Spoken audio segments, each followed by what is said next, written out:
Bem, boa noite. Eu me chamo João Vitor de Menezes Santos, sou aluno do 7º semestre do curso de Medicina aqui do CESUPA, e em nome da comissão organizadora do evento, eu agradeço cordialmente a presença dos que aqui estão para prestigiar o primeiro colóquio de iniciação científica médica, professor Patrick Abdala Fonseca Gomes, de 2023.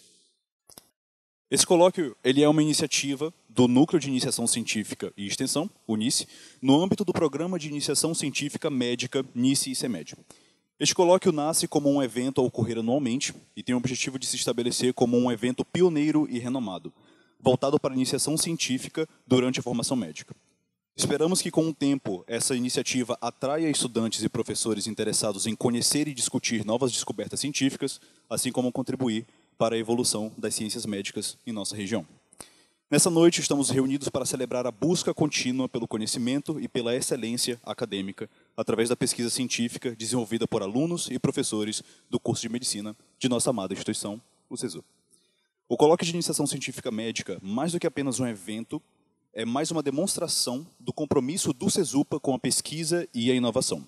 Nesse espaço, nossos alunos terão a chance de compartilhar suas descobertas, sua paixão pela ciência, assim como seus projetos, nos quais trabalharam arduamente durante esse ano. É também um tributo ao esforço e à dedicação que todos nós colocamos em nosso percurso acadêmico. Hoje, em especial, somos privilegiados também por ter a oportunidade de homenagear e celebrar o legado do ilustre professor Patrick Abdala Fonseca Gomes, um educador, pai e amigo exemplar, além de entusiasta pela busca do conhecimento como meio de evolução pessoal e profissional. Que esse primeiro colóquio seja o primeiro em uma longa história dentro dessa produtiva história da medicina no CESUPA. Muito obrigado.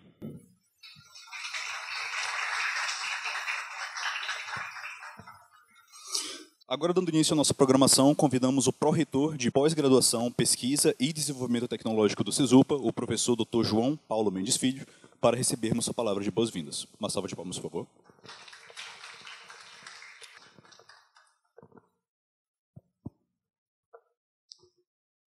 Muito boa noite a todos.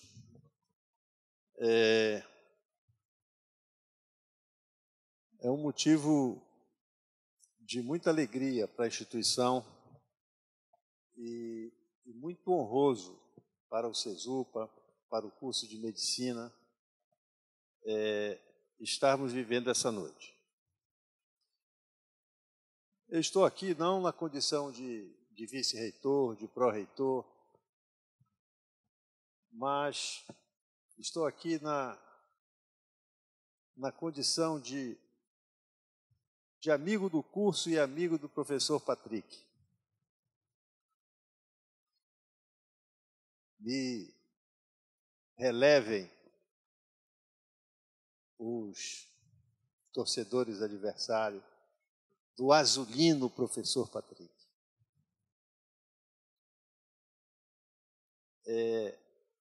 Quando o professor Cláudio me falou da ideia da construção desse evento e da ideia da homenagem, eu fiquei duplamente satisfeito. Primeiramente, pela oportunidade e pela confirmação de uma valiosa contribuição que o Núcleo de Iniciação Científica e Extensão do CESUPA vem agregando ao nosso projeto. Eu venho acompanhando, juntamente com os três organizadores, os três gestores do NICE, o professor Cláudio, o professor Walter, a professora Fabíola, e conversando com a gestão do curso, o quanto o NICE vem contribuindo em valor para o nosso projeto do curso. É muito importante a gente destacar que quando o estudante do curso de medicina opta pela nossa instituição, que ele deva ter as oportunidades de ter variações no seu percurso dentro da instituição. E a pesquisa, a iniciação científica, é uma dessas variações. E a gente percebe que, no curso de medicina do CESUPA, esta oportunidade é ofertada com a máxima qualidade. Não é à toa que nós vemos cada vez mais um número expressivo de alunos buscando adesão ao núcleo de iniciação científica. Como tem outras oportunidades, atividades de extensão, atividades esportivas, atividades de arte, cultura, até a oportunidade para o desenvolvimento de fortalecimento espiritual dos alunos aqui dentro existe. Então, uma série de oportunidades o CESUPA oferece para cada aluno buscar as suas vocações dentro do curso. Não é? E o NICE, extraordinariamente, tem feito a sua parte, tá? No sentido de atender às expectativas dos estudantes vocacionados para a iniciação científica. E a promoção desta primeira jornada do ICEMED é uma demonstração, é a culminância, é o resultado deste trabalho, expresso nas apresentações dos seus primeiros resultados. Então, eu cumprimento de antemão os estudantes que irão fazer as apresentações. Né? Eu cumprimento os organizadores deste colóquio, né? Cumprimento os gestores do Núcleo de Iniciação Científica. E eu disse que eu fiquei extraordinariamente feliz por duas razões. A segunda, não é? Ela se equipara em grandeza à primeira, porque traz a homenagem, traz o nome ao colóquio, ao nosso querido professor Patrick. O professor Patrick deixou, vocês sabem disso, me refiro agora diretamente ao Rabi, a Amanda, ao Lucas, a Camila e aos senhores pais do Patrick, uma lacuna enorme, um vazio gigante dentro do nosso curso. A sala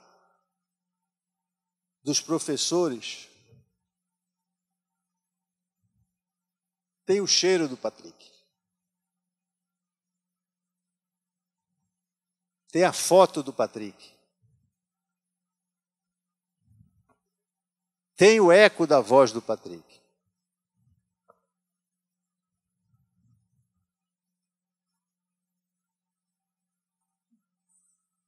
A gente costuma sentir a falta das pessoas quando elas se vão. Mas se a gente puder fazer na mente um exercício de imaginar o Patrick em vida e remover todas as outras pessoas, deixar só o Patrick na cena. Como ele era presente. O Patrick sozinho.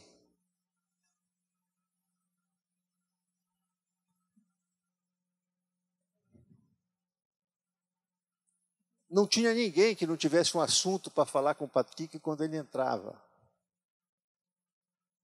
O Patrick sempre era útil a alguém. O Patrick sempre era a solução para alguém, nem que fosse uma pergunta sobre o contra-cheque. uma dúvida sobre o contra-cheque. Podia não ser algo relacionado ao problema da tutoria, algo relacionado ao aluno, mas uma dúvida sobre o contra-cheque, o Patrick sabia responder. Ou uma novidade sobre a última versão do celular. O Patrick também sabia responder. Porque se ele ainda não tinha o celular, ele já conhecia todas as funções do celular mais recente na praça. Ainda não tinha nem chegado em Belém, mas ele já conhecia. Então esse era o Patrick. E quando o Remo ganhava, segunda-feira, era o Patrick Plus. Era o Patrick Plus. E os bicolores precisavam sair de perto. Mas quando o Remo perdia, também ele sabia chegar. Ele sabia chegar. Então, por isso que o Patrick ainda está aqui. E não vai sair. Não vai sair.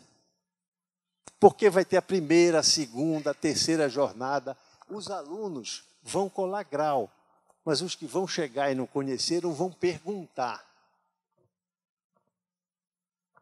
E eu vou fazer uma sugestão para os que fazem e organizam o colóquio.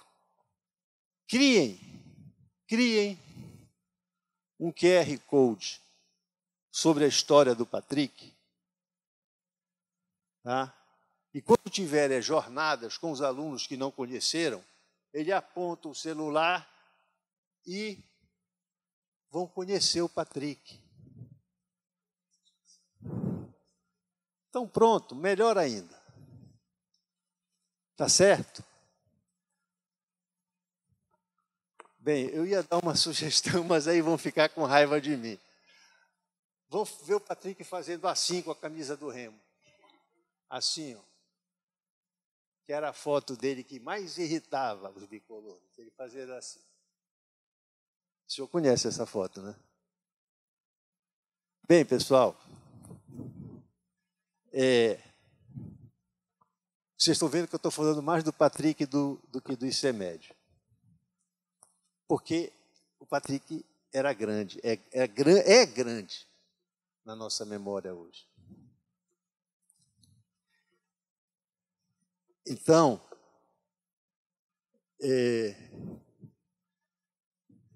eu,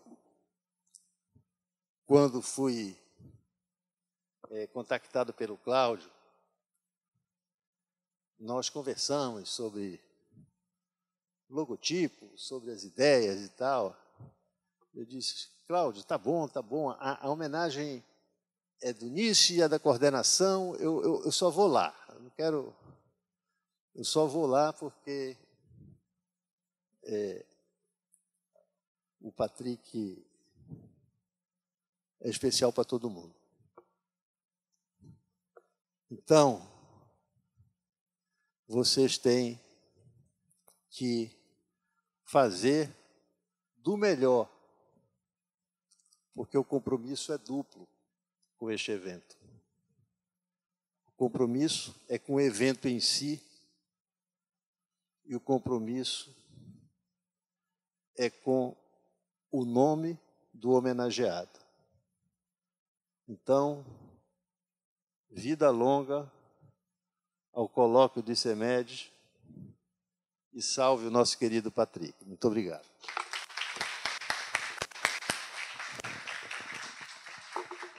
Agradecemos ao professor João Paulo.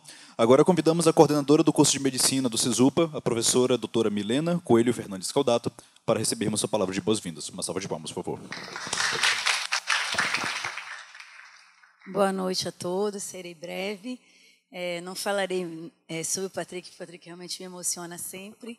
Eu sou uma das bicolores que ele passava o tempo inteiro perturbando.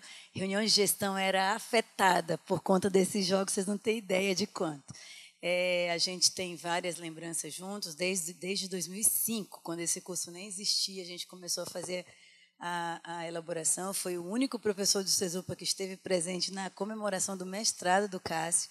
Enfim, são muitas coisas, muita convivência muito fraterna, ver a felicidade no rosto dele quando a Amanda entrou na cerimônia do jaleco, são muitas e muitas coisas.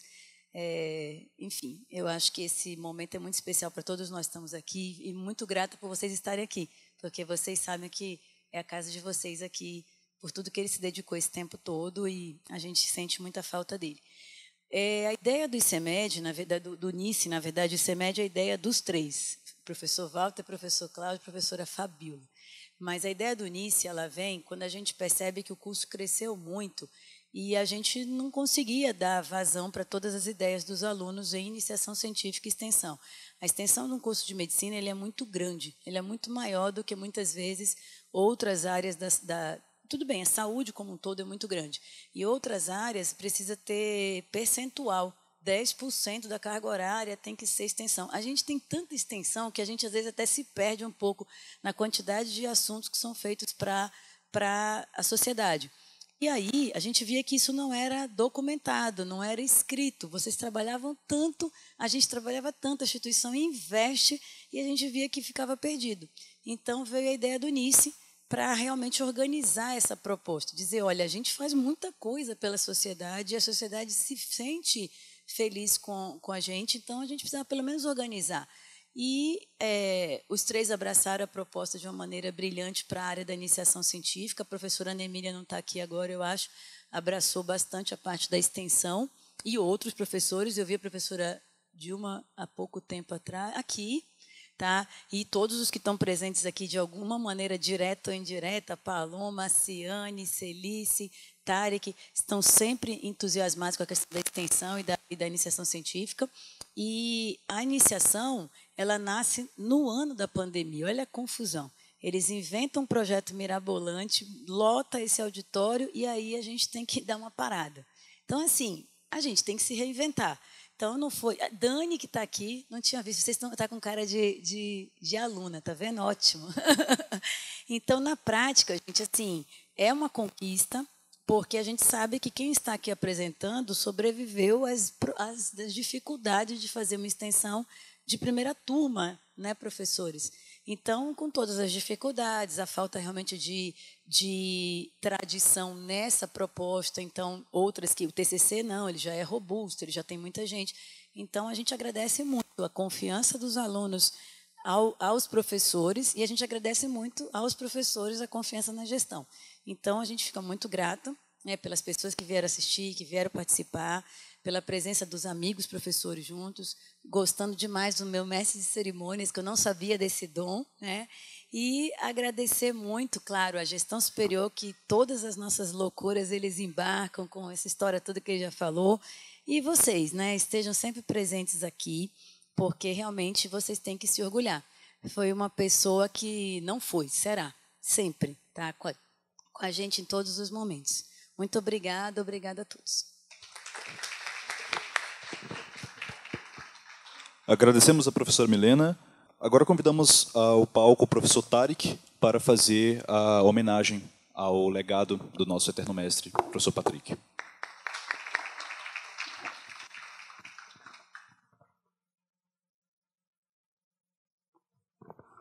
Boa noite a todos.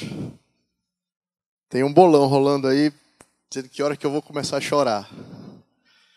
Eu vou chorar.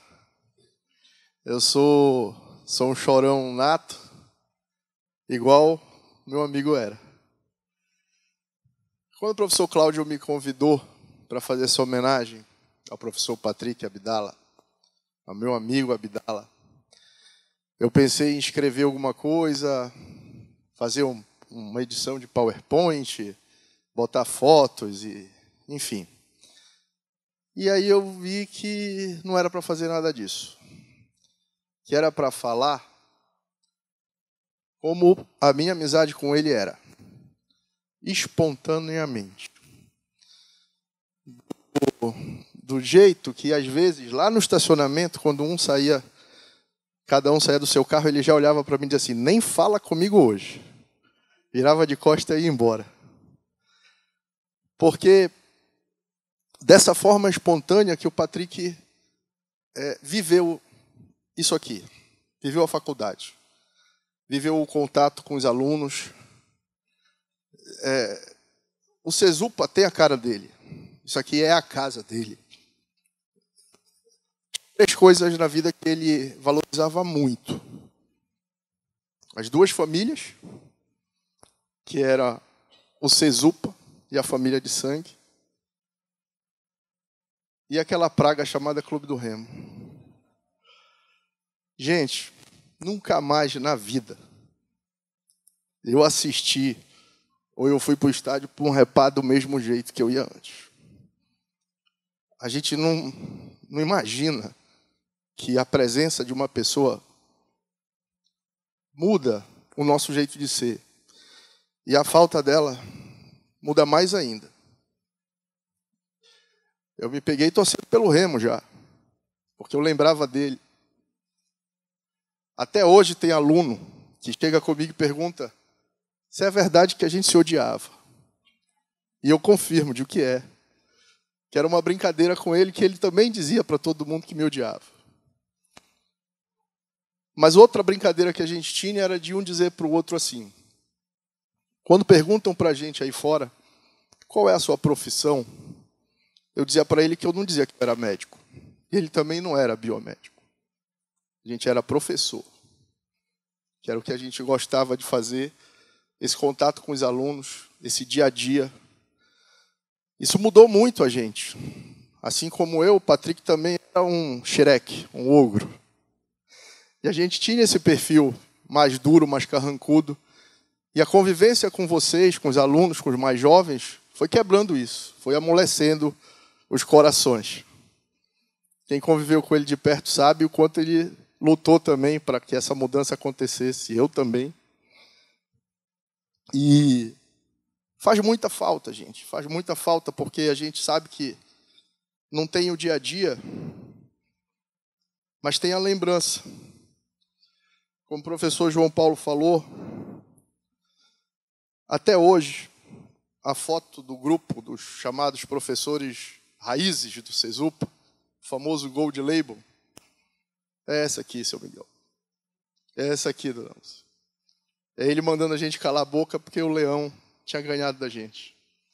Isso faz falta, muita falta. Então, todo dia, a gente fala dele. Agora, no sábado passado, quando o Fluminense dele foi campeão da Libertadores, a gente também lembrou dele lá no grupo, todo mundo esperando aqueles áudios impublicáveis, que na maioria das vezes o eram, mas que a gente recebia com muito carinho. E esse respeito, ele sempre teve por todos nós e nós tivemos por ele. A gente brigava, se xingava de tudo que era jeito e no outro dia a gente estava se abraçando. Porque o Patrick era isso. Ele era espontaneidade, ele era alegria, ele era coração. E é isso que a gente quer que o colóquio se transforme. Essa foto está lá na sala dos professores. Todo dia a gente entra lá, a gente olha para essa foto, a gente olha para a canequinha do Clube do Remo, onde ele tomava café, e a gente sente muita saudade. Eu não vou me alongar, porque senão vou perder o bolão, que eu vou chorar. Mas o nosso amigo, ele está aqui no Cesupa. E ele nunca vai sair daqui, do coração da gente. É uma pessoa que deixou um legado importantíssimo. E a alegria dele de ver os filhos seguindo os próprios caminhos. O sucesso da Amanda quando entrou no curso de medicina. A grande vitória de saúde do pequeno Ravi. E eu tenho certeza que lá em cima ele está sorrindo, alegre, feliz. E está contando as horas dizendo assim, será que esse gordo vai chorar? Era um relacionamento muito fraterno, que faz falta, mas que a gente sabe que Deus precisou dele. E ele cumpriu a missão dele e hoje ele zela por todos nós lá em cima. E hoje é um dia de homenagem, colocando num projeto de iniciação científica, que era uma coisa que ele gostava tanto, o estudo, a ciência, o nome do nosso querido amigo Patrick Abdala. Um abraço, gente. Felicidades, e ele nunca vai ser esquecido, vocês podem ter certeza disso.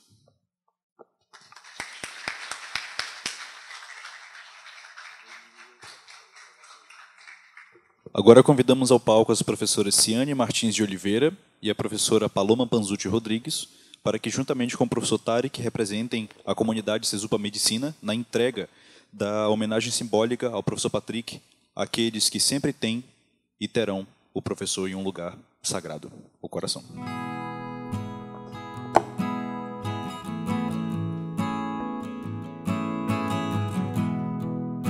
Convidamos ao palco os pais do professor Patrick, o senhor Miguel Gomes e dona Lúcia Fonseca. Por favor, salva de palmas.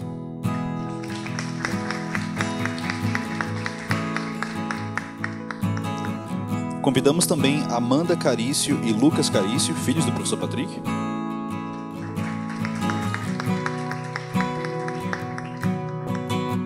E convidamos também a senhora Camila Gomes, esposa do professor Patrick, e Ravi Gomes, filho do professor Patrick.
Agora convidamos o coordenador do Núcleo de Iniciação Científica e Extensão do curso de Medicina do Cesupa, o professor Dr. Cláudio Eduardo Correia Teixeira, para recebermos sua palavra de boas-vindas e falar um pouco mais sobre a iniciação científica médica do curso de Medicina do Cesupa.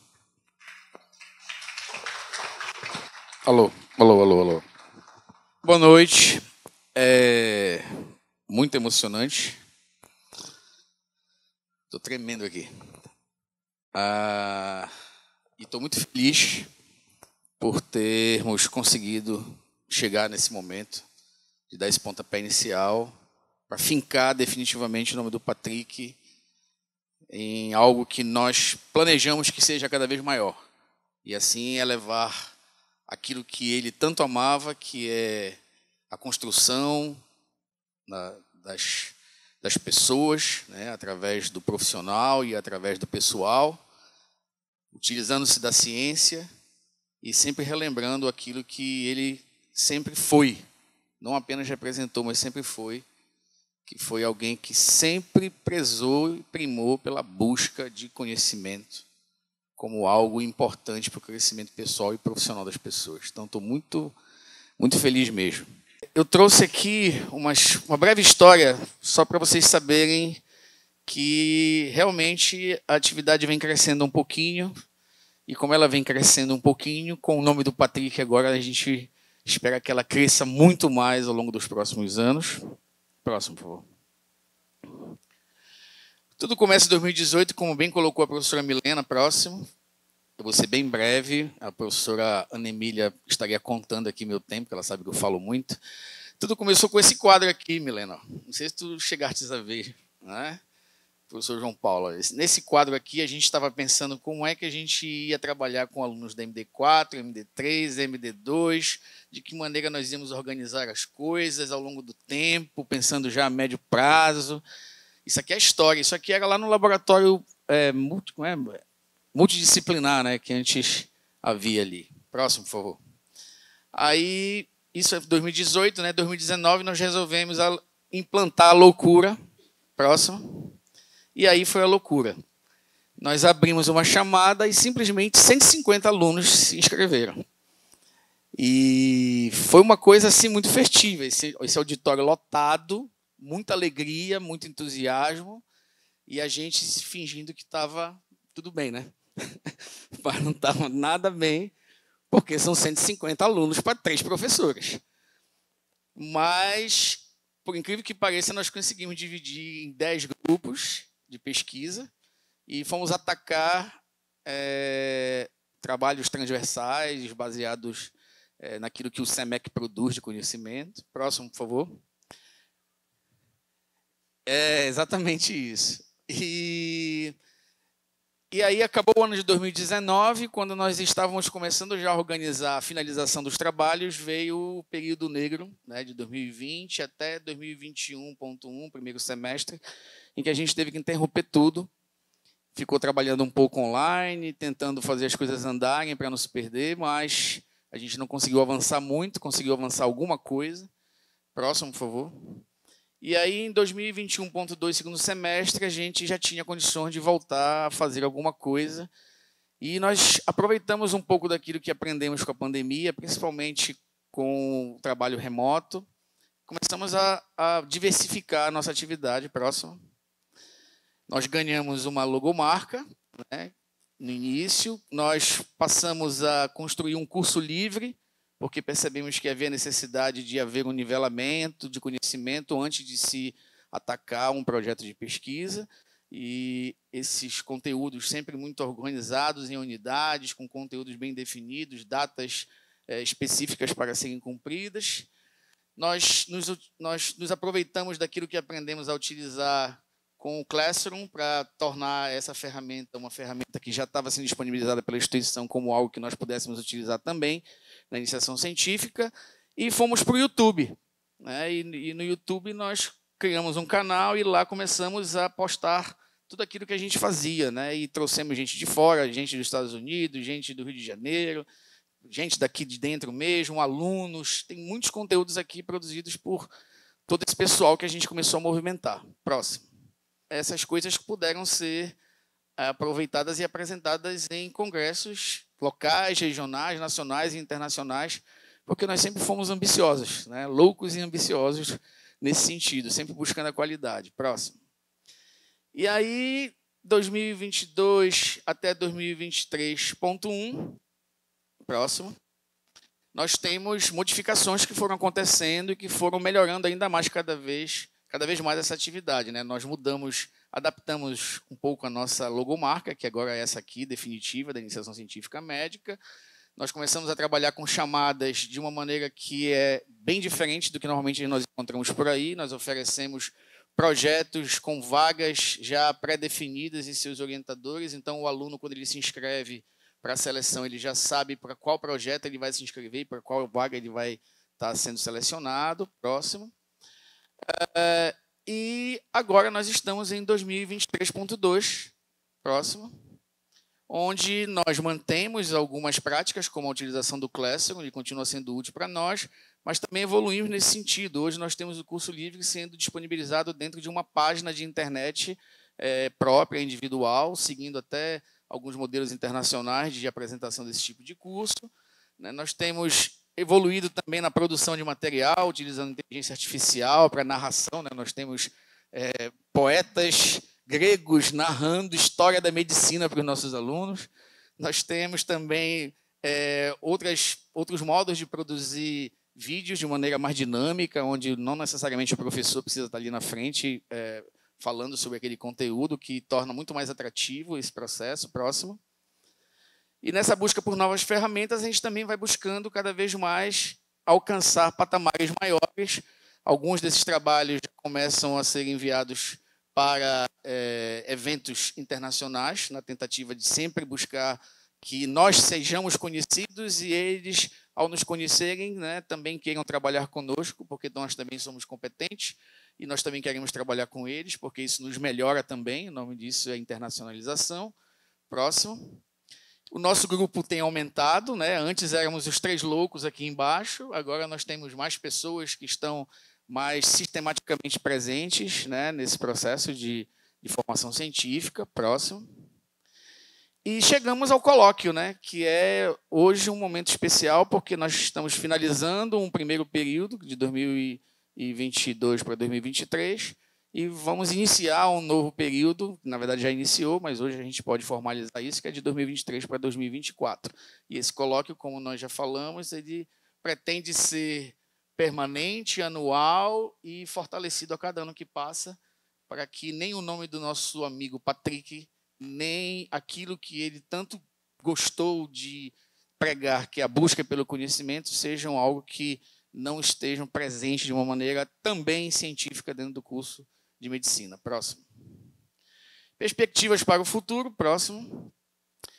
Aqui eu trago números básicos sobre como a atividade vem andando, né? Aqui o nosso curso livre, nós temos muitos inscritos, mas nós temos sempre um número de aprovados que tem sido menor, o que significa que a gente tem seletividade, a gente não está gratuitamente buscando fazer esse nivelamento de conhecimento. Na iniciação científica médica, nós temos aumentou muito, né, de um período para o outro. O primeiro período, que é de quem está finalizando agora, o número de vagas e o número de inscritos era muito pareado. E nesse último certame, de quem entrou agora, nós vimos que o número de vagas era bem menor do que a procura, né? Se isso continuar nessa tendência, a gente vai precisar de mais professores e de mais projetos oferecendo mais vagas para que a gente possa dar conta dessa demanda, né? E ainda assim nós temos aprovados aqui, não para todas as vagas, né? O que significa que nós não deixamos de ser seletivos porque estamos buscando excelência naquilo que fazemos. E mais recentemente nós temos a monitoria de pesquisa, que aqui já indica que tem uma tendência realmente de busca maior por aquilo que está sendo feito em termos de iniciação científica. Nós vimos que aqui o número de vagas ofertadas é bem menor do que a busca por essas vagas, né? Elas foram todas preenchidas, são 3 vagas, mas a busca aqui em diferentes certames, no seu total, é bem maior do que o número de vagas ofertadas. Então, isso é muito positivo, no sentido que esse interesse está sendo, talvez, resultado daquilo que está sendo projetado por vocês que estão aqui nesse momento finalizando esse primeiro período. Vocês estão sendo os primeiros espelhos, talvez, daquilo que a gente quer que cada vez mais cresça dentro dessa atividade. Próximo, por favor. E aqui uma coisa muito interessante, que é, nessa história de termos um canal no YouTube, a gente, de uma maneira descompromissada, foi ver os números da análise que o próprio YouTube faz, né? Olha que interessante. Mais de 50% das visualizações que foram feitas no nosso canal, foram feitas já cerca de 7.400 visualizações, mais da metade, cerca de 3.800, é de um público externo ao CESUPA. Ou seja, nós estamos trazendo interesse de pessoas que são externas, que são, eu não sei ainda de onde, a gente não foi olhar os detalhes, mas é muita gente, né, que está interessado naquilo que está sendo produzido, está sendo depositado no canal. Aqui você vê esses picos que são dos alunos do CESUPA, que, quando tem as suas atividades, vão lá e consomem esse material. Mas aqui no vermelhinho tem um ruído que só se você chegar muito próximo você vai ver com uma resolução melhor, que é esse pinga-pinga de todo dia que faz esse número ser grande aqui, né? E aí você tem aqui tempo de visualização, ele é um tempo curto de visualização, porque os vídeos propositadamente são mais curtos, na grande maioria, justamente para que esse consumo seja feito da maneira adequada. Então, isso é um número que chama muita atenção e mostra a potencialidade dessas perspectivas futuras para essa atividade em diferentes frentes. Próximo, por favor. E é isso. Muito obrigado. E espero que tenha ficado claro que nessa pequena história que a gente tem, agregar o nome do Patrick a essa história é algo que vem para nos fortalecer.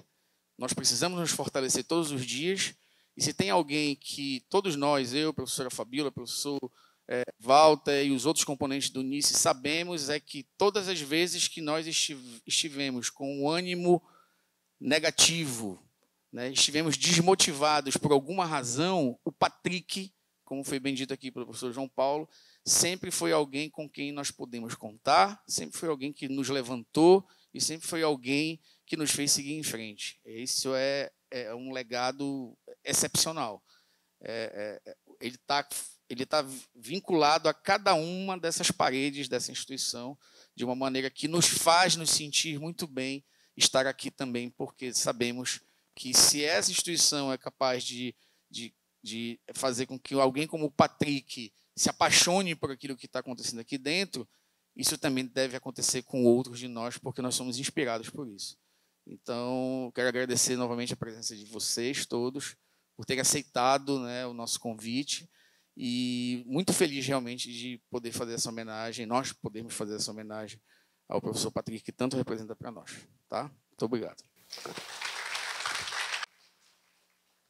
Agradecemos ao professor Cláudio e também a todos vocês por terem permitido, né, a realização desse evento e também pelo carinho de estarem aqui prestigiando esse evento tão importante para todos nós.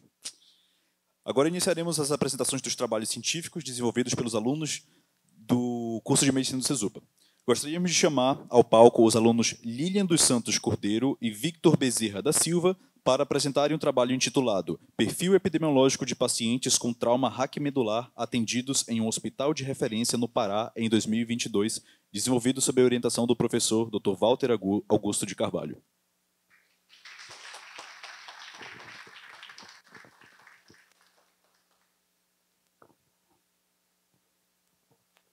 Oi. Vou ficar nesse lado. Bom, boa noite a todos. Eu me chamo Vitor Bezerra, sou aluno do 10º semestre desse curso, juntamente com a Lilian, que faz parte do 9º semestre do curso, sendo orientado pelo professor Walter Augusto. Eu vou apresentar hoje o nosso trabalho, cujo título é o Perfil epidemiológico de pacientes com trauma raquimedular, atendido em um hospital de referência no Pará em 2022. Bom, então, começando pela introdução, o trauma raquimedular ele é uma afecção que vai causar principalmente na porção periférica do sistema nervoso, mais especificamente a medula. E esse trauma ele é muito recorrente, é um trauma uma condição mais moderna, é o mundo moderno que está acontecendo uma prevalência maior, em que ele traz uma problemática muito crônica ao paciente. Ele não é muito predominante no óbito, mas as complicações crônicas desse paciente elas são muito agravantes, tanto na vertente do paciente, tanto na vertente do sistema, seja de saúde, tanto para o governo. Então, nessa busca do trauma raquimedular, nós percebemos que a escassez de dados, tanto nacionais, quanto regionais, quanto internacionais, são muito poucas. Então, fica muito difícil a gente saber como prevenir um quadro tão crônico, tão perigoso, vamos dizer assim, sem uma base de dados para saber quem é esse paciente afetado, o que ele estava fazendo. Então, nessa nossa análise, nós procuramos evidenciar quem é essa população-alvo, que merece uma medida preventiva, que merece um cuidado mais especial. Haja visto que, por exemplo, um dado publicado na Austrália, um paciente acometido pelo trauma raquimedular, durante toda a sua vida, com as complicações que ele pode ter, seja complicações da própria paralisia, seja complicações de infecções, e o próprio governo tem que promover acessibilidade, tem que fazer, por exemplo, o Melhor em Casa, que nós temos aqui em Belém funcionando, isso tudo gasta muito dinheiro. Então, foi visto que, em média, um paciente, ao longo de toda a sua vida, gasta de 500 mil a 2 milhões de dólares para o governo. Então, é um problema de saúde muito grande. Então, como eu falei, o objetivo do nosso trabalho era promover um levantamento epidemiológico de quem é esse paciente afetado e, a partir desse trabalho, a gente dá subsídio para próximos trabalhos que possam ver medidas de prevenção para essa população-alvo. Falando da metodologia, o nosso estudo ele tem um caráter observacional transversal retrospectivo, em que foi realizado no Hospital Metropolitano de Belém. A gente coletou esse trabalho do período de janeiro a dezembro de 2022. Então, como eu falei, a nossa amostra foram dos pacientes internados nesse hospital, tendo alguns critérios de inclusão e exclusão. Os critérios de inclusão eram pacientes que vinham a partir da urgência do Hospital Metropolitano, tendo sido diagnosticado previamente com trauma raquimedular. Para os critérios de exclusão, nós excluímos todo paciente que não passou pela via da emergência, da urgência. Então, por exemplo, pacientes que têm diagnóstico de trauma raquimedular, mas estão rodando apenas no ambulatório, eles não entraram na nossa pesquisa. Em relação aos aspectos éticos, nós utilizamos a autorização do CEP. A partir disso, justamente com a metodologia que o Hospital Metropolitano propõe, nós só utilizamos os dados, tivemos acesso aos dados após a aprovação pelo CEP e mantivemos o caráter sigiloso. sem trazer nenhuma informação do nome, por exemplo, do paciente, mantendo tudo na parte do sigilo. E a análise de dados foi feita pelo teste do Q², usando uma razão de prevalência de 95%.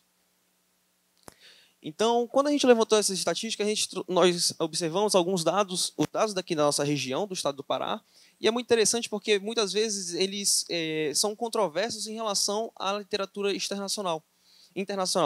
Então, primeiramente, na porção do paciente que é afetado, nós percebemos que a grande maioria é o público masculino, sendo 76% dos traumas raquimedulares na região do estado do Pará sendo acometido os homens. Apenas 24% são as mulheres.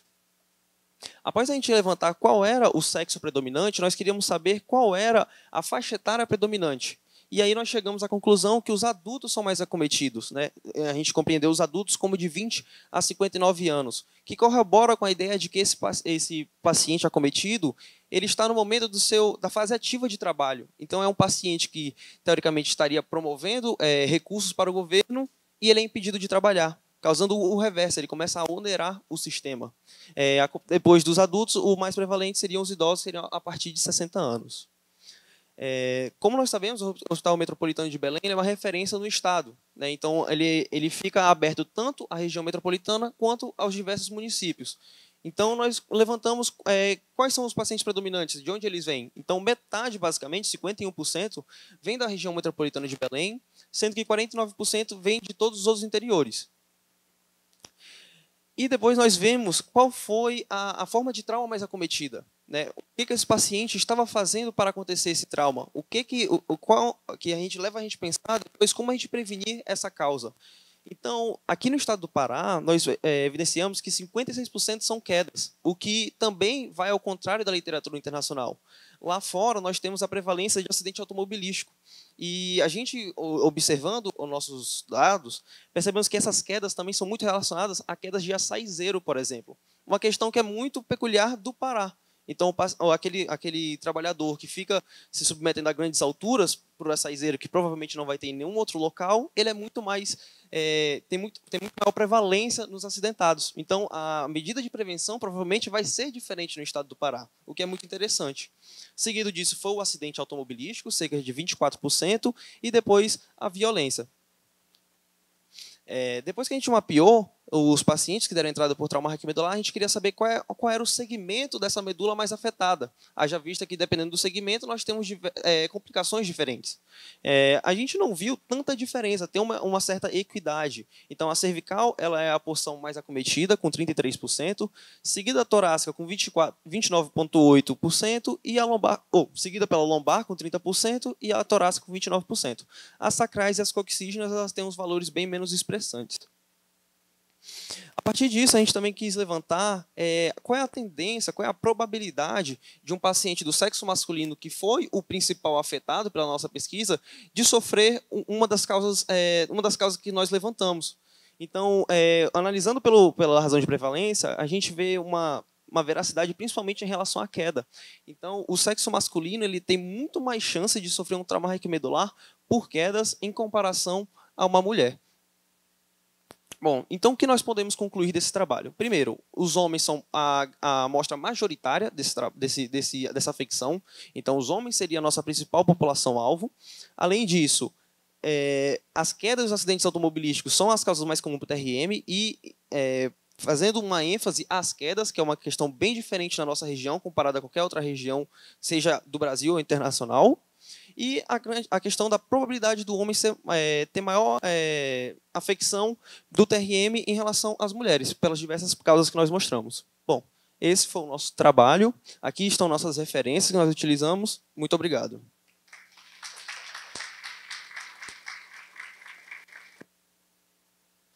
Agora teremos um tempo para 3 perguntas. Se alguém tiver alguma pergunta aos apresentadores, por favor, se manifeste.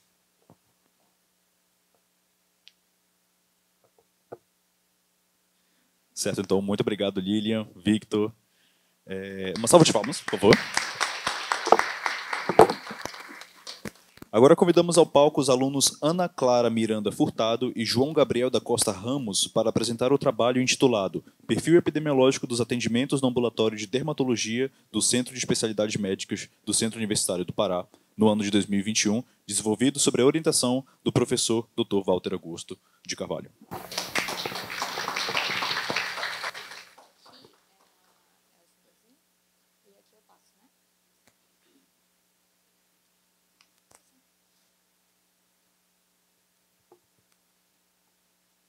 Boa noite, gente. Eu me chamo Ana Clara Miranda Furtado, sou acadêmica de medicina do 4º semestre e, junto ao meu colega João Gabriel da Costa Ramos e sob a orientação do professor Walter Augusto de Carvalho, estamos aqui hoje no primeiro colóquio de iniciação científica médica, professor Patrick Abdala Fonseca Gomes, para apresentar o nosso trabalho, intitulado Perfil Epidemiológico dos Atendimentos no Ambulatório de Dermatologia do Centro de Especialidades Médicas do Centro Universitário do Pará, no ano de 2021.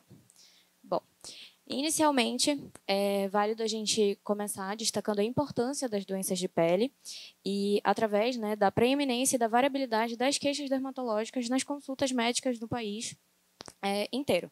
E isso acontece principalmente no que a gente entende pela porta de entrada do sistema de saúde, então a rede de atenção primária.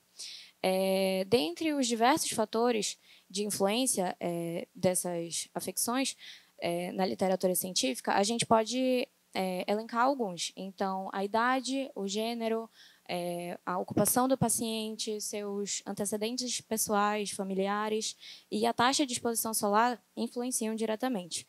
Essa heterogeneidade desses fatores, associado à comum baixa letalidade das afecções cutâneas, fazem com que, normalmente, seja muito complexo de diagnosticar apenas um diagnóstico, apenas um CID para esses pacientes.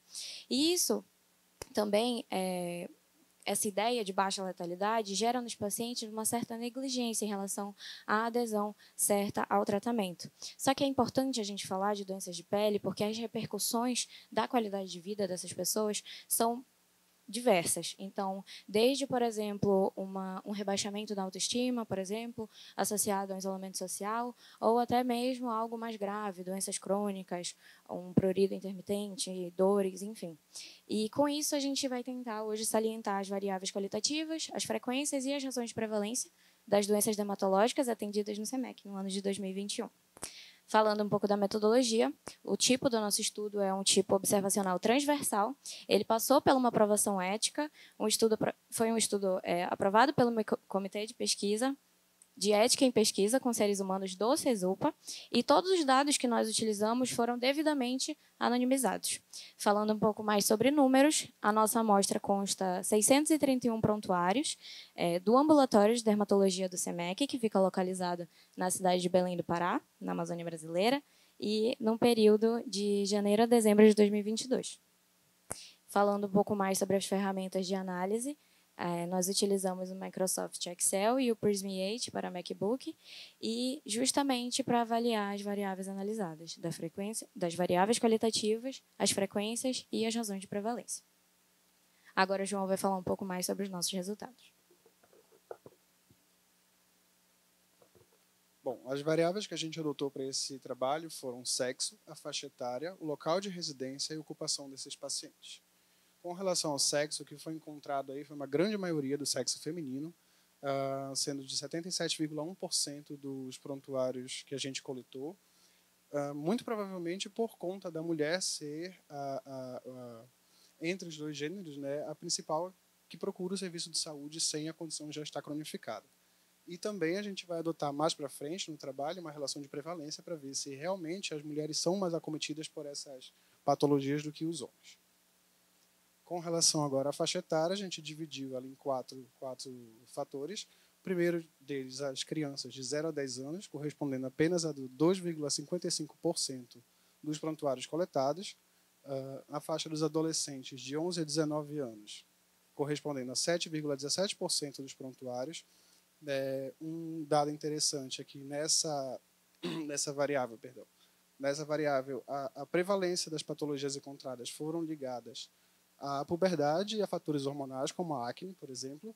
Nos adultos entre 20 a 59 anos, 51,43% dos prontuários, correspondente a 51,43% dos prontuários, sendo, portanto, a maioria, estavam relacionados a estresse, fadiga crônica e ao tempo de exposição solar. E os idosos, acima de 60 anos, correspondendo a 38,85% dos prontuários coletados relacionados tanto a doenças metabólicas quanto a metaplasias, displasias e neoplasias malignas da pele. Quanto ao local de residência desses pacientes, a grande maioria da região metropolitana de Belém, correspondendo a 74,2%, muito provavelmente pela localização do SEMEC, que é em Belém, mas é importante ressaltar que 14,17% desses pacientes vinham do interior do estado. E com relação à ocupação, a grande maioria deles estão ali na região de outros e não informados, com 39,02% dos prontuários, mas a gente elencou os 3 mais prevalentes, que seriam donas de casa, com 20,54%, aposentados, com 11,62%, e vendedores, com 4,62%. Aqui a gente tem as 7 principais queixas e causas das patologias que a gente encontrou nesses prontuários, e aí a gente consegue perceber uma relação entre dermatites e afecções de unha foram as principais porcentagens encontradas isoladamente, correspondendo a quase 25% de todo o que a gente encontrou. Essa categoria outros tem mais de 60 outras patologias que corresponderam a 46,2%. Se a gente for fazer uma relação entre a ocupação e as principais causas, a gente consegue estabelecer uma relação entre as dermatites e afecções das unhas com o trabalho doméstico. Então, a gente pode associar aí também a utilização de, por exemplo, produtos químicos e de limpeza sem o devido uso de proteção. E aqui fazendo a relação do índice de confiabilidade de 95% à relação causal, a gente consegue perceber que a grande maioria delas, a exclusão da acne, que todas elas, a mulher acabou sendo muito mais acometida do que os homens. Concluindo, então, a gente vê que o gênero é um fator significativo na prevalência das condições dermatológicas. Mulheres são mais afetadas por diversas afecções de pele do que os homens, à exceção da acne, que foi mais comum em homens no nosso trabalho, e além de fornecer dados empíricos úteis para o planejamento de políticas de saúde e informações relevantes para futuras pesquisas, principalmente na atenção primária. Essas foram nossas referências usadas. Muito obrigado.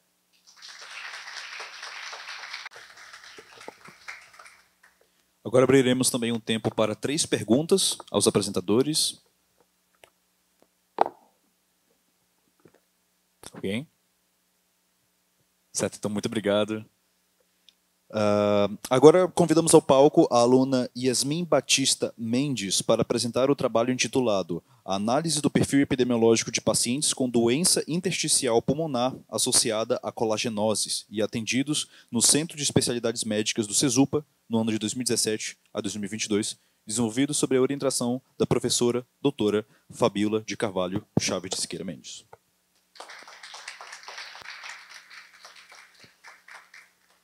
Boa noite, eu me chamo Yasmin Mendes, sou acadêmica do 9º semestre do curso de Medicina. A minha orientadora foi a professora Fabíola de Siqueira Mendes e eu vou apresentar o trabalho intitulado Análise do perfil epidemiológico de pacientes com doença intersticial pulmonar associada a colagenoses e atendidos no Centro de Especialidades Médicas do CESUPA no ano de 2017 a 2022.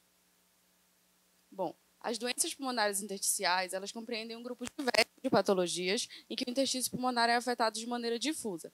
Essas patologias podem se apresentar de forma aguda ou crônica, sendo as crônicas de causa não infecciosa as mais comuns. E dentre elas nós podemos citar a fibrose pulmonar idiopática, a sarcoidose, a pneumonite de hipersensibilidade e a intersticial associada a colagenoses. Em relação ao quadro clínico desse paciente, ele vai se apresentar com prejuízo na troca gasosa, ocasionando tosse, dispneia e piora na qualidade de vida desse paciente. As colagenoses, elas apresentam grande relevância no nosso estudo, pois, no Brasil, elas são uma das causas mais frequentes de doença pulmonar intersticial, segundo uma pesquisa feita pela Unifesp. Dentre as doenças reumatológicas já estabelecidas, tais como a artrite reumatoide, o lúpus eritematoso sistêmico, a esclerose sistêmica, a doença de Still, a que apresenta o caráter mais fibrosante é a esclerose sistêmica.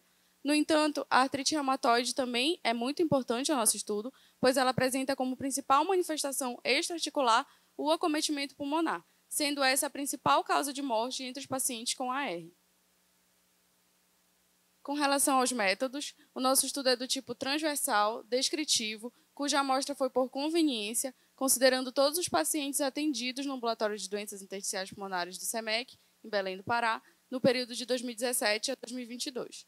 Como critérios de inclusão, foram usados os pacientes com diagnóstico confirmado de doença pulmonar e colagenose, e como critérios de exclusão, os prontuários com informações incompletas ou de pacientes que ainda estavam em investigação diagnóstica. Cabe ressaltar que todos os procedimentos de pesquisa foram aprovados pelo CEP-CESUPA. De resultados, nós tivemos ao todo 153 pacientes que possuíam um diagnóstico de doença pulmonar intersticial e desses, 51 tinham doença colagenosa associada, tendo as mais prevalentes a artrite reumatoide, a qual 17 pacientes apresentaram diagnóstico, e a esclerose sistêmica, a qual 14 pacientes apresentaram diagnóstico. A maioria era composta por mulheres, sendo 47 pacientes do sexo feminino e apenas 4 pacientes do sexo masculino, na faixa etária dos 41 aos 50 anos, com média de idade de 54,82 anos, principalmente oriundas do interior do estado do Pará, seguidas pelas pacientes oriundas da capital Belém e, em terceiro lugar, pacientes oriundas de outros estados, como a gente pode ver aqui no gráfico. Com relação aos hábitos de vida, 70,59% da amostra negou o tabagismo, correspondendo a 36 pacientes, 74,5% negaram o etilismo, correspondendo a 38 pacientes, e 94,12% negaram o uso de drogas ilícitas. E já com relação ao histórico de doença familiar, 25% dos pacientes confirmaram esse antecedente, sendo as patologias mais citadas a asma e a tuberculose, seguidas pela neoplasia de pulmão. Já em relação às condições de moradia, houve como predomínio a habitação na casa de alvenaria, seguida pelas casas de madeira e pau a pique, e o não convívio com pássaros. Analisando agora aspectos clínicos, 72,55% dos pacientes apresentaram algum grau de dispneia, com destaque para o grau 4, seguido pelo grau 1, grau 3 e, por último, grau 2, como se vê no gráfico. 53% da amostra apresentou estertores em velcro, que são compatíveis com uma fibrose já em fase avançada, e 3,9% apresentaram grasnido à ausculta pulmonar. Cabe ressaltar também que nenhum dos pacientes analisados apresentavam baqueteamento digital. Já com relação à presença ou não da infecção latente por tuberculose, encontrou-se que a maior parte dos pacientes analisados apresentaram teste de PPD negativo. A gente fez essa análise devido à necessidade de alguns pacientes fazerem uso de imunobiológico. Aqui, vale destacar também a grande quantidade de prontuários onde não houve declaração dessa informação, como também pode se ver no gráfico. No que concerne já a medicação e uso, apenas 29,41% dos pacientes faziam uso do nintedanib, que é um antifibrótico, e desses pacientes, 25,49% faziam uso associado a algum imunobiológico, com destaque aqui para o rituximab e, em segundo lugar, o abatacept. Para concluir, esse estudo ele possui algumas limitações, no entanto, é útil como pioneiro na apresentação de dados de prevalência e características dos pacientes com DPI e colagenose associada, proporcionando maiores informações com o intuito de fornecer a esses pacientes um melhor atendimento, em especial no serviço do SEMEC, dentro de uma abordagem do atendimento multiprofissional. Essas foram as nossas referências. Muito obrigada.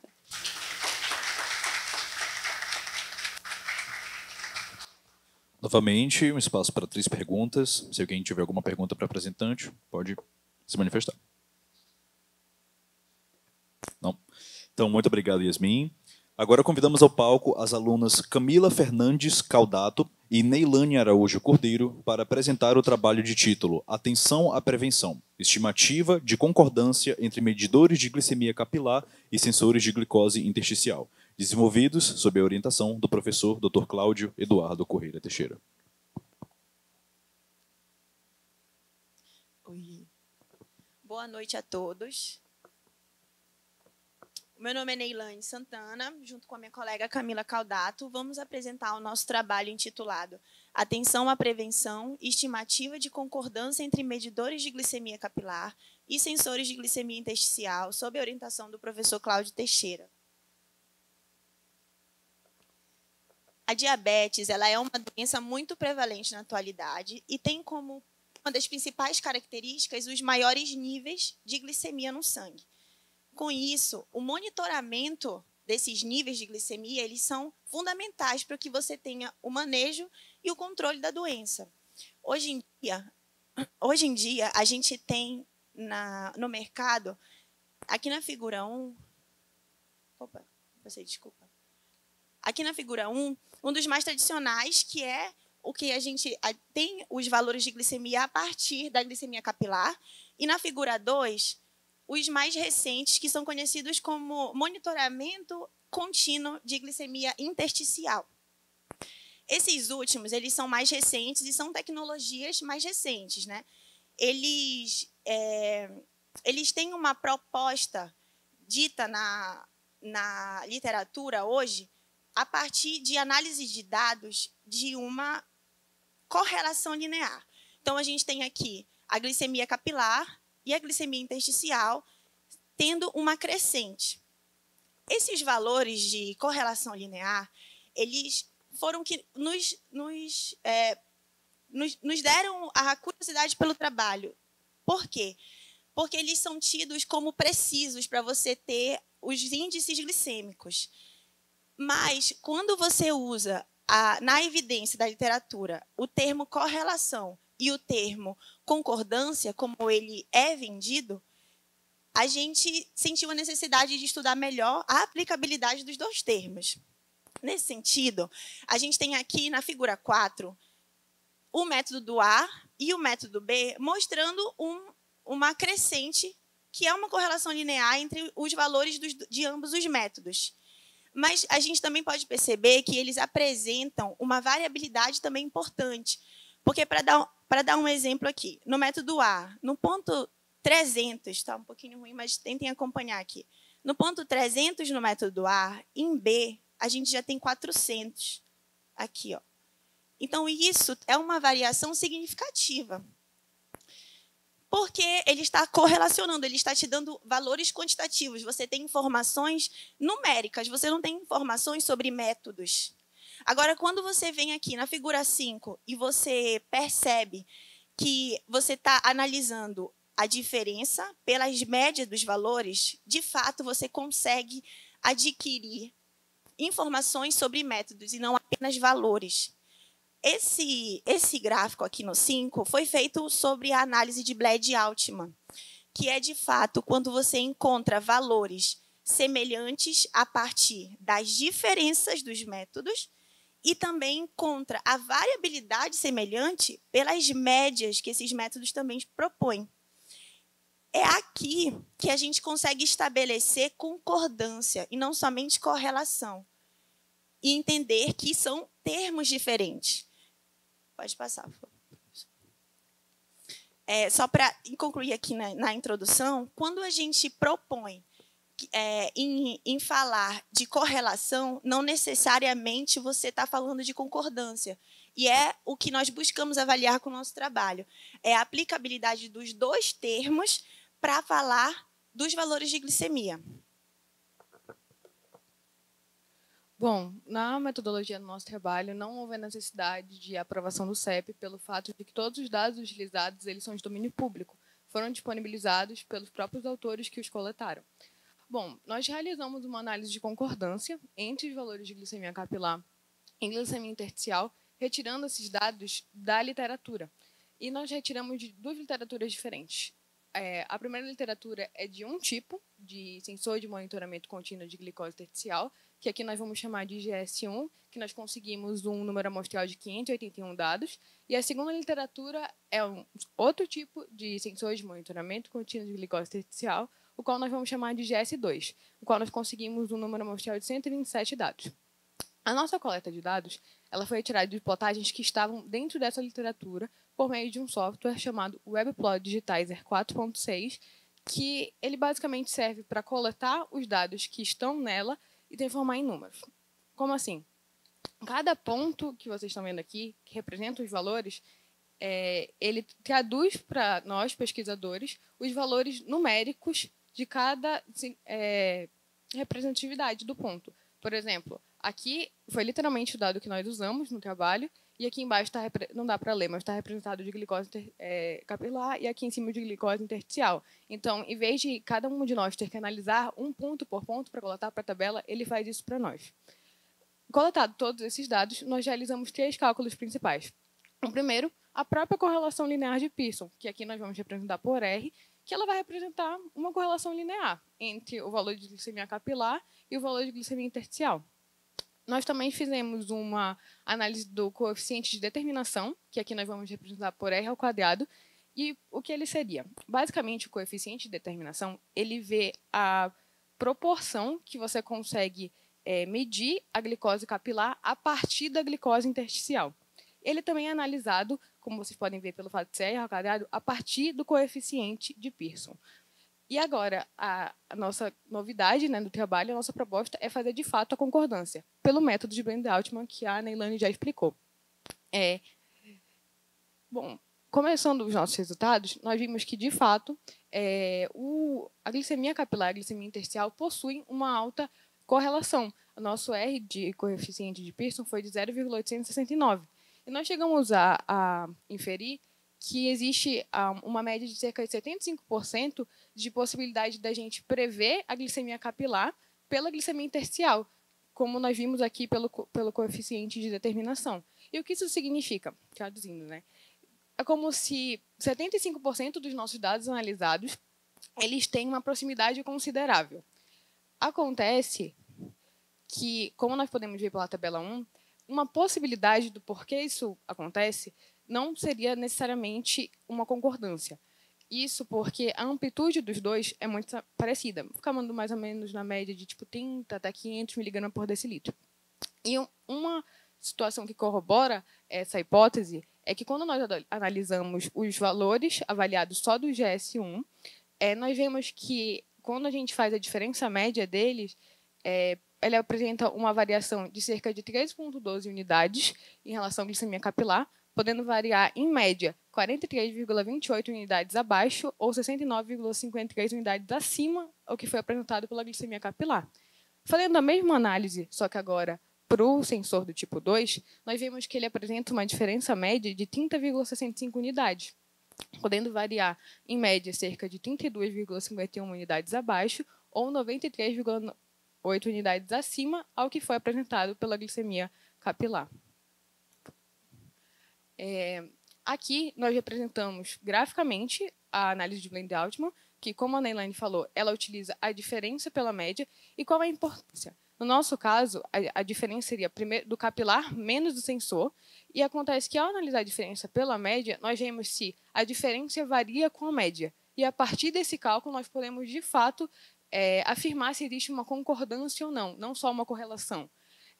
Quando, nesse gráfico aqui, nós escolhemos juntar os dois valores. Nós juntamos o do GS1 e o do GS2, conseguindo um número mastrial de 708, e a nossa diferença média, juntando os dois, foi de que tem essa variação de 16,27 unidades, podendo ser uma variação, em média, de até 41,75 unidades abaixo ou 74,28 unidades acima do que foi coletado pela glicemia capilar. O que é interessante, tanto os dados, se a gente for analisar o resultado da diferença média, tanto olhando o próprio gráfico, é que a não concordância ela é mais expressiva, a discordância, né? Ela é mais expressiva em faixas de hiperglicemia do que na normoglicemia ou na hipoglicemia, que é um fator até interessante para quem tem diabetes.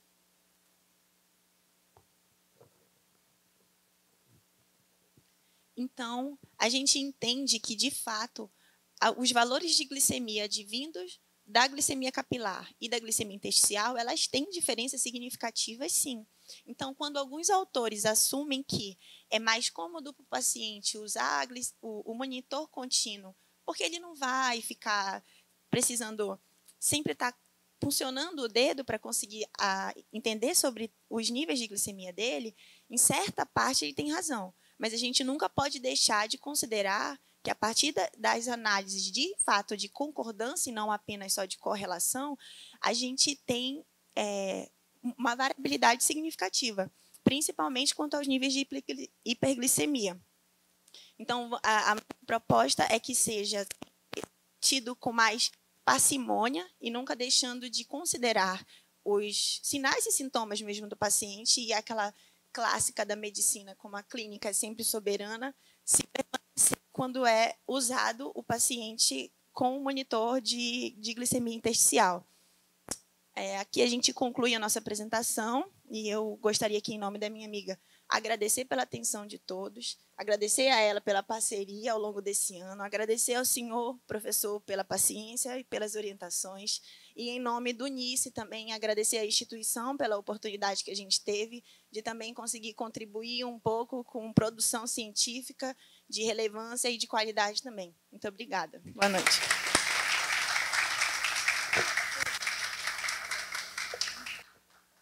Agora teremos tempo para mais 3 perguntas para as apresentadoras.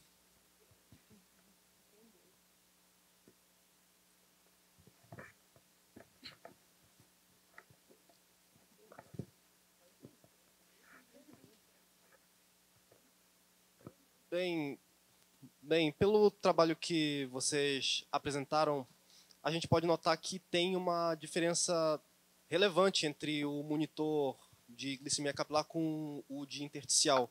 Então, poderia ser proposta futuramente o monitor intersticial ser usado para controle em casos assim de crises hiperglicêmicas muito graves, se comparado ao monitor que vai acabar aferindo valores bem mais baixos do que verdadeiramente são?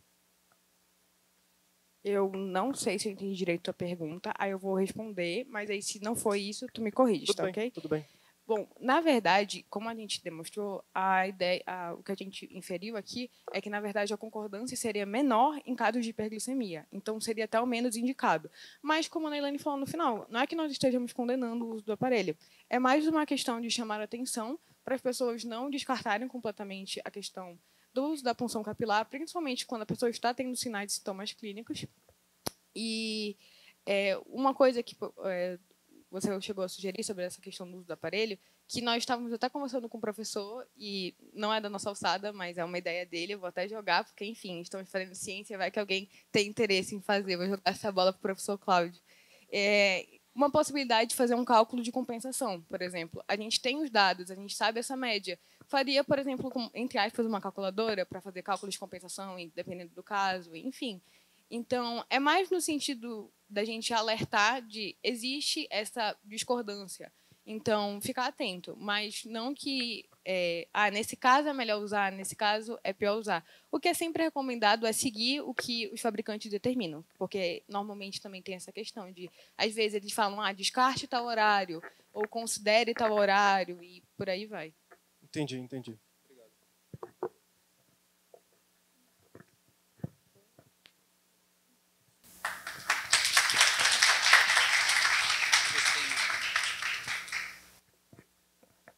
Agradecemos a Camila e a Neilane. E agora, para a nossa última apresentação, convidamos ao palco os alunos João Vitor Álvares Guzzo e Luigi Salgado Santa Brígida para apresentar o trabalho intitulado Caracterização Neurovascular Não Contrastada de Primatas do Novo Mundo através de Ressonância Magnética, desenvolvido sob a orientação dos professores Dr. Luiz Henrique Seabra de Farias e Dr. Cláudio Eduardo Correia Teixeira. Boa noite, eu sou o Luigi Salgado Santa Brígida, do curso de Medicina do CESUPA, sou do 4º semestre, e esse é meu colega João Guzzo. Nós vamos apresentar o trabalho Caracterização Neurovascular Não Contrastada de Primatas do Novo Mundo, Sapajos apela e Alota Caraia, através de ressonância magnética, com os nossos orientadores, o professor Cláudio Teixeira e o Luiz Faria. A neurodegeneração é um processo espontâneo que acontece de forma lenta e gradual por todo o sistema nervoso dos seres vivos. Então, precisamos estudar essa neurodegeneração, principalmente hoje em dia que a população está envelhecendo mais ainda, tanto no Brasil quanto no mundo. Devido a isso, verificamos que não tem como estudar essa neurodegeneração em humanos, por não possuir cura e ser um processo demorado e gradual. Daí, vemos a necessidade de explorar modelos para buscar esses estudos em primatas não humanos, porque eles são geneticamente e fisiologicamente mais semelhantes aos humanos. Dentre esses primatas não humanos, nós temos os primatas do Velho Mundo, que eles são mais estudados historicamente e têm a semelhança apresentada com os seres humanos. Porém, eles são, por motivos éticos, não são mais tão facilmente estudados, e daí, nesse simpósio, Harryhausen Symposium, em 2010, mais de 100 especialistas se reuniram para propor novos modelos de estudo para essa neurodegeneração. E eles concluíram nesse simpósio que primatas do Novo Mundo deveriam ser estudados como possíveis modelos para esses estudos em neurodegeneração. E dentre esses primatas, trouxemos aqui o Sapajos apella e o Aloatacaraia como fonte dos nossos estudos. Nós vemos no nosso trabalho, vamos procurar as semelhanças vasculares e neurológicas nesses primatas com os seres humanos. Então, o nosso trabalho ele foi avaliado e autorizado pela Comissão de Ética de Uso de Animais do Instituto Evandro Chagas, e tivemos também autorização para o trabalho do Sistema de Autorização e Informação em Biodiversidade do Instituto Mendes de Biodiversidade. E nós utilizamos o equipamento de ressonância magnética, o Brivo MR355 de 1,5 Tesla. Desculpa. Aqui podemos perceber, na primeira imagem, o primata ele sendo primeiramente sedado e acomodado no nosso equipamento. Tivemos sempre o acompanhamento do profissional, o médico veterinário, que realizou toda essa sedação e acomodamento do primata no aparelho de ressonância magnética. Vale ressaltar também que o nosso trabalho foi uma ressonância não contrastada devido a não sabermos as possíveis complicações do uso de contraste desses animais. E, por isso, utilizamos o auxílio do médico veterinário durante todo o exame, que ficou ao lado para, caso tivesse alguma complicação na sedação, tivesse toda a atenção necessária. Por isso, também tinha disponível todos os equipamentos para alguma intubação ou alguma intercorrência que viesse disso.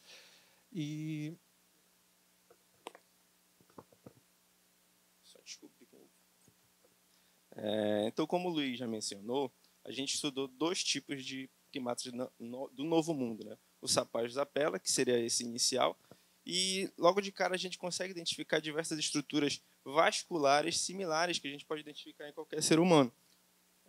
A gente pode identificar, por exemplo, nessa imagem, o coração do primata, a gente consegue identificar o tronco braquicefálico e no tronco braquicefálico se dividindo na subclávia direita, na carótida direita. Ao mesmo tempo, a gente consegue identificar a subclávia esquerda e a carótida esquerda. Mais acima, a gente consegue visualizar a bifurcação, o seio carotídeo de bifurcação em carótida externa e carótida interna, de ambos os lados. E, partindo da subclávia, a gente consegue ver aqui, posteriormente, as vertebrais, que vão mais acima formar a basilar. Então, de forma geral, ambos os primatas vão apresentar o sistema, ambos os sistemas, né? Tanto o vértebro basilar quanto o carotídeo, chegando até o polígono de Willis. No caso do Sapajos apella, entretanto, a gente vai ter um pequeno detalhe. É que o Sapajos, pelo seu tamanho, ele acaba perdendo muitas das estruturas superiores. Então, a gente vai identificar, aqui em cima, por exemplo, a ausência, o polígono de Willis, por exemplo, ele está visível, mas ele não está bem definido. A gente não consegue, por exemplo, perceber as cerebrais nessa região superior do encéfalo. Então, pelo seu tamanho, pelo maquinário que a gente utilizou, de 1,5 Teslas, o Sapajos acaba sendo um modelo não tão fiel e não tão fidedigno para a gente avaliar as doenças neurovasculares humanas, especificamente neurodegenerações, né? E aqui a gente vê no Aloatacaraia. O Aloatacaraia, de forma mais diferente, né? Ele vai ter tanto as vertebrais, todo esse modelo que a gente já identificou. Então, a gente vai ter a vertebral, ele vai ter as carótidas, ele vai ter agora o polígono de Willis bem mais evidente,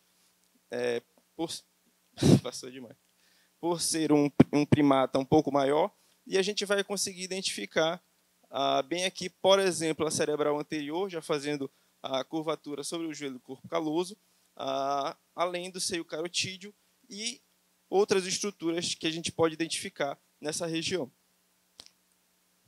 Como conclusão, o Alota-Caraia ele acaba sendo, nesse modelo que a gente utilizou de 1,5 Tesla, uma melhor opção para a gente identificar as estruturas vasculares e para a gente acompanhar a possibilidade de lesões e relacionar com o próprio ser humano, né? Eu queria agradecer, então, ao CENP, né, o Centro Nacional de Primatas, que nos permitiu realizar essa pesquisa. Sem eles, a gente não teria conseguido jamais realizar uma pesquisa nesse nível. Agradecer ao CESUPA, né, naturalmente, por nos proporcionar, né, a possibilidade de realizar uma atividade nesse nível, com uma coisa que é muito difícil da gente conseguir em qualquer lugar, né, essa parceria com o CENP, com utilização de primatas, uma ressonância magnética, então um trabalho muito complexo, muito interessante, e eu agradeço muito ao CESUPA, ao professor Cláudio, que nos permitiu tudo isso, e ao Nice, né? Muito obrigado.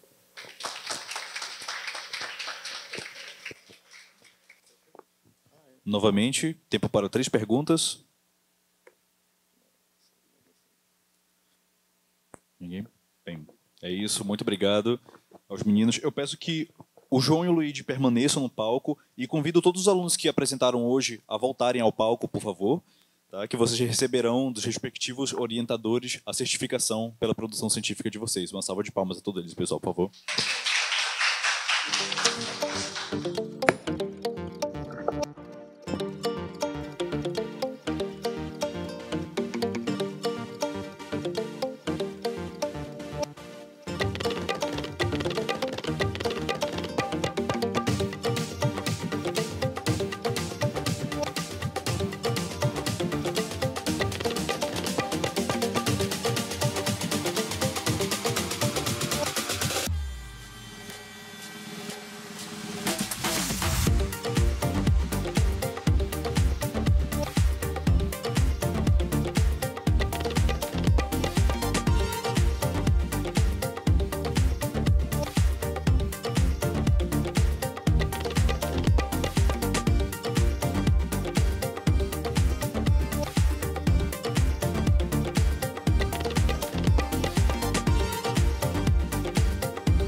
Para quem não sabe, nós abrimos a possibilidade para a comunidade CESUPA, tanto da medicina quanto fora da medicina, outros cursos, e também para a comunidade externa, colaboradores de outras instituições, para que tivessem acesso aos trabalhos produzidos e aqui apresentados, né, na forma de pôster PDF e na forma de pequenos vídeos que foram produzidos e colocados no nosso canal no YouTube. E, para nossa grata surpresa, nós tivemos uma votação bem expressiva, tanto de alunos da medicina como de alunos de outros cursos do CESUPA, mas, impressionantemente, nós tivemos mais votações externas. Então, nós tivemos votações de outras instituições, do Estado e de fora do Estado, e nós também tivemos votações do exterior, né? Porque nós disponibilizamos material traduzido também para que esses alunos de outras instituições pudessem conhecer um pouquinho aquilo que a gente faz. E aí, o trabalho mais votado, todos os trabalhos estão de parabéns, com certeza, né? Vocês foram fantásticos nesse período de 1 ano, né? Trabalharam duro para chegar aqui, mas, por votação desse público, né, na sua maioria, nós vamos atribuir a um trabalho uma menção honrosa, carinhosa, que esse público todo está atribuindo, né, a esse trabalho. Que isso seja uma representação de que nós todos devemos ficar alegres quando alguém alcança uma premiação, quando alguém alcança uma menção honrosa, porque nós também fazemos parte disso, né? Afinal de contas, todos vocês se conhecem, todos vocês conversam, né, trocam ideias e se ajudam nos momentos mais difíceis. E, no final das contas, hoje, a premiação de um acaba sendo, na verdade, a premiação de todos. Mas é muito legal ter uma premiação, uma menção honrosa, vindo de pessoas que a gente não sabe nem quem são as pessoas, que a gente não abriu detalhes para que essa votação fosse feita da maneira mais independente possível. Então, aí na tela nós temos agora um gráfico mostrando como foram as votações, né? Em números absolutos, nós tivemos cerca de 400 e poucos votos. E aí nós temos a distribuição relativa. A distribuição relativa desses... Cada cor dessa é um trabalho diferente, né? E agora nós vamos revelar quem foi o grande vencedor da menção honrosa da comunidade, atribuída pela comunidade de medicina Cesupa e atribuída também pelos colaboradores internos e externos que participaram desse nosso colóquio. Então, a menção honrosa vai para perfil epidemiológico de atendimentos no ambulatório de dermatologia do Centro de Especialidades Médicas do Centro Universitário do Pará no ano de 2021. Trabalho de Ana Clara Miranda Furtado, João Gabriel da Costa Ramos e orientados pelo professor Walter Augusto de Carvalho. Parabéns, vocês merecem, tá? E a partir de agora, tudo aquilo que foi produzido vai continuar sendo exposto. Vamos legendar no inglês os vídeos que vocês produziram, para que vocês alcancem ainda mais visibilidade e mais pessoas conheçam aquilo que está sendo produzido por todos aqui. Ok? Parabéns novamente ao trabalho vencedor. Parabéns, professor Walter.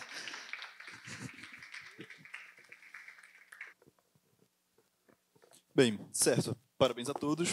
E com isso encerramos assim o nosso primeiro colóquio de iniciação científica médica, professor Patrick Abdala Fonseca Gomes. Gostaríamos de expressar nossa profunda gratidão a toda a comunidade Cesupa e a todos os demais participantes por terem prestigiado esse evento de suma importância para todos nós.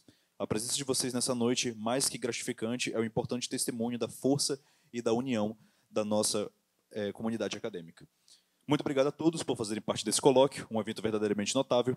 Vamos continuar a celebração do eterno legado deixado pelo professor Patrick, o legado de dedicação e paixão incansáveis pela ciência e pelo aprendizado. Muito obrigado, uma boa noite e até a próxima.